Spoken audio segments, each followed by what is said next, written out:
কি লিখছি বোঝা গেছে? তো আমি এখানে আমার খুব বড় একজন শুভাকাঙ্ক্ষী আছেন, বাংলাদেশে থাকে। উনি বলেছেন যে যারা বরাপের দেশে থাকে, তো বরাপের দেশে যাতে বরাপের উপরে তার নাম লিখে ছবি দেয়।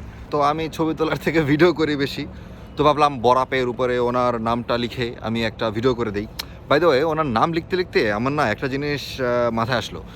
যারা আপনারা ভাবেন যে আসলে জার্মান ল্যাঙ্গুয়েজটা শেখা অনেক কঠিন, জার্মান ল্যাঙ্গুয়েজ কঠিন একটা ভাষা, তারা কি কোনোদিন চিন্তা করছেন যে বাংলা ভাষায় যে যুক্তবর্ণ নামক একটা জিনিস আছে?